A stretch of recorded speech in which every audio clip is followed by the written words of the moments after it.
Good morning dear students, Manish sir physics YouTube channel पे आपका स्वागत है। हमने साइंस के 4 लेसन कवर कर लिए हैं। अब हम अगला जो लेसन जो कवर करेंगे, light reflection and refraction, chapter number 10 physics का चैप्टर है। तो जब हम अंधेरे कमरे के अंदर जाते हैं तो वस्तुएं हमें दिखाई नहीं देती।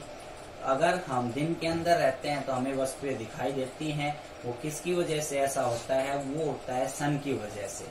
तो हम इसका बेसिक इंट्रोडक्शन की बात करें तो लाइट हमारे लिए क्या काम करती है। तो लाइट हमें किसी भी वस्तु को दिखाने के लिए हेल्प करती है। तो light is use to see the any object. अगर रात की बात करें तो हम बल्ब लाइट का यूज करते हैं, आर्टिफिशियल एलईडी वगैरह लाइट का यूज करते हैं कोई भी वस्तु देखने के लिए। अब इस चैप्टर के अंदर हम लाइट एक सीधी रेखा के अंदर ट्रेवल करती है, मतलब प्रकाश एक सीधी रेखा के अंदर गमन करता है। आप अंधेरे कमरे के अंदर पुरानी रोशनदान में से देखोगे तो कुछ लाइट के फिनोमिना आपको दिखाई देंगे। लाइट है वो एक स्ट्रेट लाइन के अंदर आपको दिखाई देगी। उस लाइट के फिनोमिना के अंदर हम मिरर फॉर्मूला, लेंस फॉर्मूला और इमेज फॉर्मेशन स्टैंड और इमेज के बारे में स्टडी करेंगे।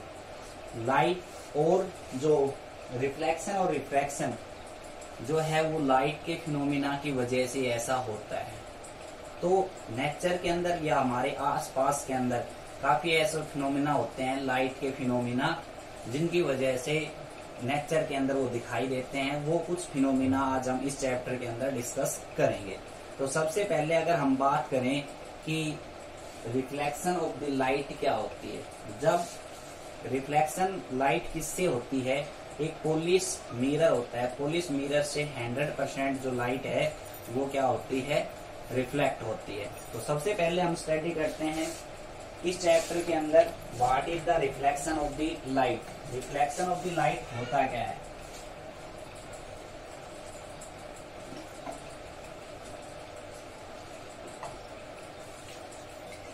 कोई भी लाइट, कोई ऐसा सरफेस हम लें जिसकी वजह से लाइट 100% रिफ्लेक्शन हो जाए। एक बार मैं कैमरा चेक करता हूं। तो ऐसा सरफेस ले तो आपने 7th स्टैंडर्ड के अंदर फिजिक्स में आप एक रेगुलर रिफ्लेक्शन पढ़ते हो और एक होता है इर्रेगुलर रिफ्लेक्शन। रेगुलर रिफ्लेक्शन का मतलब ये होता है कि कोई भी लाइट किसी सोर्स से आ रही है और उस सरफेस से टकरा के 100% रिफ्लेक्ट हो गई सेम मैनर के साथ, उसको क्या कहते हैं? रेगुलर रिफ्लेक्शन कहते हैं। जैसे एक सरफेस हमने मान लिया, कोई भी पॉलिश सरफेस है,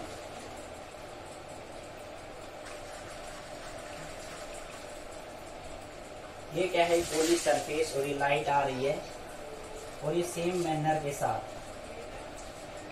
रिफ्लेक्ट हो रही है। इसको रेगुलर रिफ्लेक्शन कहते हैं, रेगुलर रिफ्लेक्शन। तो कोई भी सोर्स से लाइट का रिफ्लेक्शन होना वो क्या कहलाता है? Reflection of the light.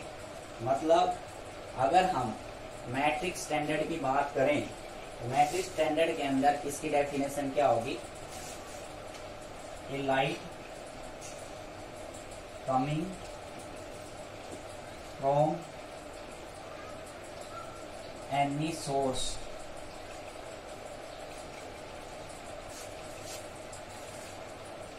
after striking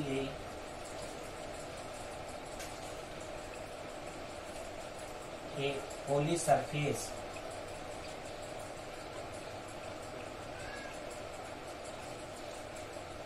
it gets back reflect is called reflection of light। ये होता है रेगुलर रिफ्लेक्शन। सेम मैनर के साथ कोई भी लाइट रिफ्लेक्ट होती है किसी सोर्स से टकराकर। इर्रेगुलर का मतलब क्या होता है? कुछ लाइट है इधर गई, कुछ लाइट टकराने के बाद इधर चलेगी, कुछ लाइट टकराने के बाद इधर चलेगी। ये इर्रेगुलर रिफ्लेक्शन ऑफ लाइट है। तो रेगुलर रिफ्लेक्शन और इर्रेगुलर रिफ्लेक्शन आपने 7th स्टैंडर्ड के अंदर पढ़ लिया। Reflection of light matric standard से क्या है? एक source of light. Source of light, जहां से लाइट आती है उसको हम बोलते हैं सोर्स। एक लाइट आई, हम मान लेते सन उसका क्या है, सोर्स है। सन से लाइट आ रही है और वो रिफ्लेक्ट हो गई किसी भी पॉलिश सरफेस से टकराकर। ये पॉलिश सरफेस हमने मान लिया। पॉलिश सरफेस हमने क्यों माना, पॉलिश सरफेस इसलिए माना क्योंकि ये 100% लाइट को रिफ्लेक्ट बैक करता है, ठीक है, तो इसलिए हमने पॉलिश सरफेस माना है। तो ये light coming from any source, ये एक सोर्स है, तो ये light coming from any source, कहीं भी सोर्स से लाइट आ रही है आफ्टर स्ट्राइकिंग ए पॉलिश सरफेस, इस पॉलिश सरफेस के टकराने के बाद इट गेट्स बैक रिफ्लेक्ट, तो ये रिफ्लेक्ट हो गई, उसको हम क्या कहते हैं, रिफ्लेक्शन ऑफ द लाइट। तो पॉलिश सरफेस से टकराकर इसका क्या हो गया, रिफ्लेक्शन हो गया, क्या हो गया, रिफ्लेक्शन। या हम कह सकते हैं a light is coming from any source and after reflection it get back into same medium. कोई भी लाइट आ रही है किसी भी सोर्स से और पॉलिश सरफेस से टकराने के बाद उसी मीडियम के अंदर लौट जाती है, उसको हम क्या कहते हैं, रिफ्लेक्शन ऑफ लाइट कहते हैं। अब उसी मीडियम के अंदर लौट जाने का मतलब क्या है, अब देखो ये फर्स्ट मीडियम है, ये सेकंड मीडियम है, या हम कह सकते हैं एक कमरे की दीवार, तो एक कमरे की दीवार के अंदर एक कमरा हो गया अलग से मीडियम और बाहर का जो हिस्सा हो गया एयर का वो हो गया अलग से मीडियम। तो अगर बाहर से लाइट आ रही है और दरवाजे से टकराकर वापस चली जाए तो उसी मीडियम को बोलते हैं, उसी मीडियम के अंदर लाइट वापस चली गई तो सेम मीडियम का मतलब ये होता है। अब ये हो गया रिफ्लेक्शन ऑफ द लाइट। अब इसके कुछ लॉ हैं, नियम है रिफ्लेक्शन ऑफ लाइट के, वो नियम क्या है।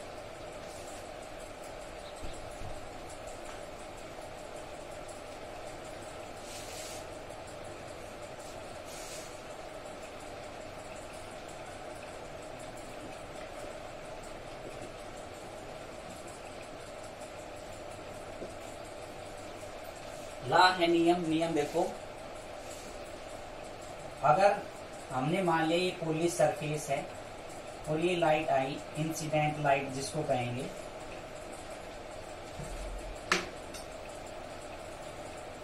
ये किसी भी सोर्स से आ रही है,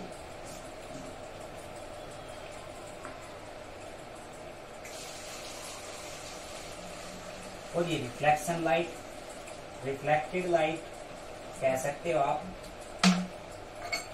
और इसके बीच के अंदर हम एक नॉर्मल ड्रा किया हमने, नॉर्मल, इसके बीच के अंदर हमने एक नॉर्मल ड्रा किया एंगल को डिवाइड करने के लिए।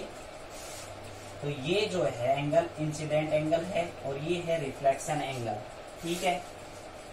इंसिडेंट एंगल क्या होता है, इंसिडेंट एंगल की अगर बात करूं मैं,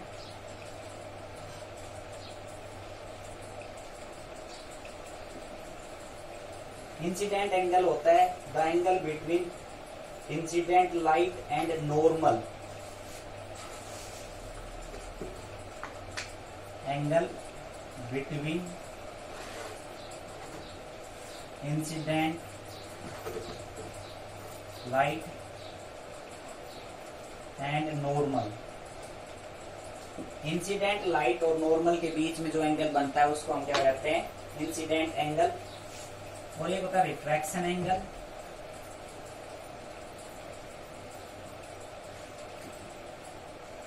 रिफ्रैक्शन एंगल क्या होता है, the angle between reflected light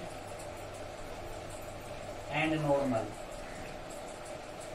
reflected light और नॉर्मल के बीच में जो एंगल बनता है, रिफ्लेक्शन लाइट हो गई, ये नॉर्मल, इन दोनों के बीच में कौन सा एंगल बन रहा है, रिफ्लेक्शन एंगल। अब मैंने ये बात क्यों बताई है, क्योंकि लॉ के अंदर मैं इंसिडेंट एंगल और रिफ्लेक्शन एंगल का जिक्र करूंगा। तो देखो फर्स्ट लॉ है the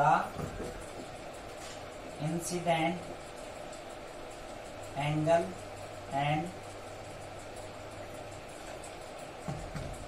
reflected angle is always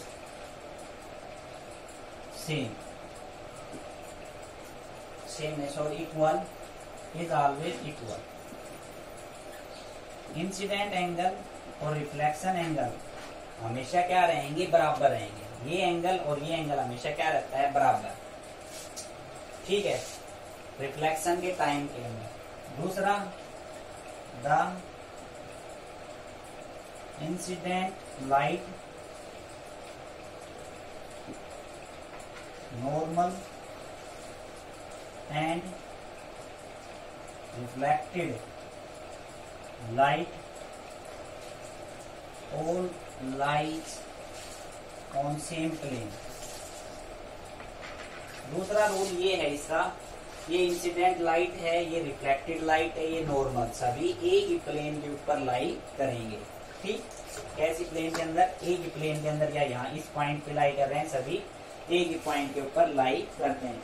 तो ये था रिफ्लेक्शन ऑफ लाइट और इसके लॉ हो गए।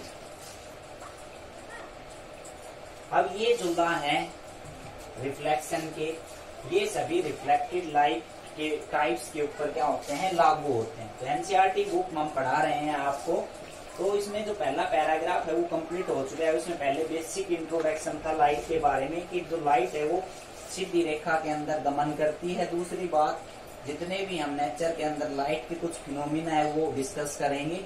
वो फिनोमिना कुछ हैं, दिखा रखे हैं, ट्विंकलिंग ऑफ द स्टार्स हैं, ठीक है, और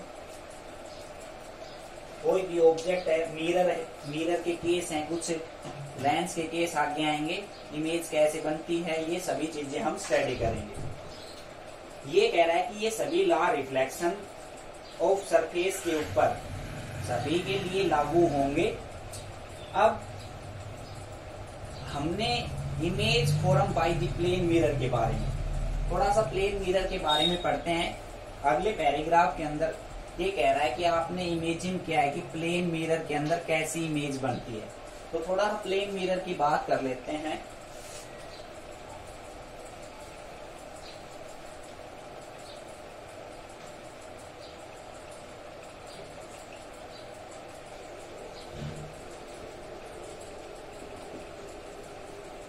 प्लेन मिरर जो है, हम सुबह सुबह देखते हैं मिरर के अंदर, इस प्रकार का प्लेन मिरर होता है। तो जो हमारी इमेज बनती है प्लेन मिरर के अंदर वो कैसी बनती है?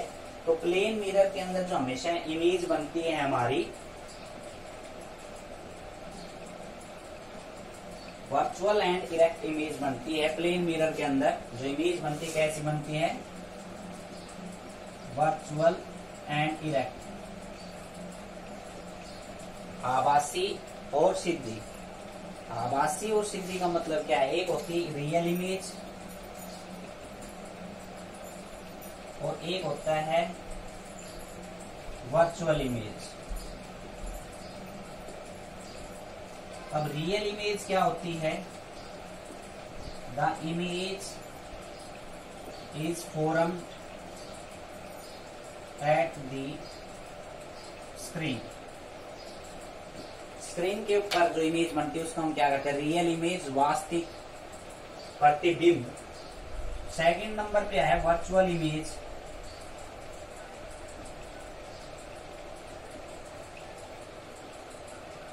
The image form, the image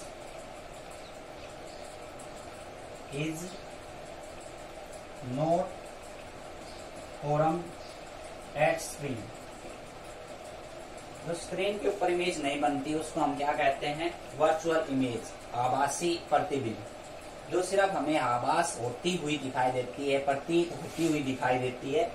real image हमें वास्तव में दिखाई देगी और स्क्रीन के ऊपर बनेगी। तो प्लेन मिरर की बात करें तो वर्चुअल एंड इरेक्ट इमेज बनाता है। दूसरा, सेम साइज की इमेज बनाता है।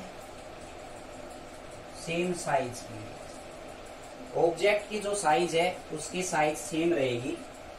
अगर ये प्लेन मिरर है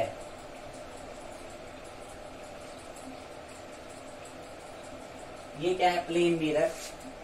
तो अगर ऑब्जेक्ट 1 मीटर डिस्टेंस के ऊपर यहां लाई कर रहा है ऑब्जेक्ट, तो इमेज भी यहाँ पे वर्चुअल एंड इरेक्ट बनेगी, 1 मीटर डिस्टेंस के ऊपर बनेगी और सेम साइज की बनेगी। कैसी बनेगी? सेम साइज की। सेम ऑब्जेक्ट की जो साइज है वही इमेज की साइज होगी। प्लेन मिरर कैसी इमेज बनाता है, वर्चुअल एंड इरेक्ट इमेज बनाता है, सेम साइज की बनाता है। अगर ऑब्जेक्ट 1 मीटर डिस्टेंस इधर आ गया तो टोटल डिस्टेंस हो गया 2 मीटर, तो इमेज भी कहां पे बनेगी, 2 मीटर दूरी पे इनसाइड द मिरर बनेगी और सेम साइज की बनेगी। तो ये था कुछ प्लेन मिरर के बारे में। अब कुछ ऐसे मिरर हम पढ़ते हैं जिनकी जो इमेज है, ऐसे सरफेसेस पढ़ते हैं हम जिनकी इमेज है वो सेम साइज की ना बने, कहीं पे छोटी बनती है, कहीं पे बड़ी बनती है और कहीं पे सेम साइज की बनती है, कहीं से ऑब्जेक्ट से बड़ी होती है, कहीं से छोटी होती है। तो ऐसे सरफेस को हम स्फेरिकल सरफेस कहते हैं। तो स्फेरिकल सरफेस मिरर के हम पढ़ेंगे। तो मिरर के अंदर पहले पढ़ेंगे किस प्रकार के स्फेरिकल मिरर जो है इमेज वो कैसे बनाते हैं। आज के लिए इतना ही, अगले वीडियो के अंदर मैं स्फेरिकल मिरर पढ़ाऊंगा। Thank you.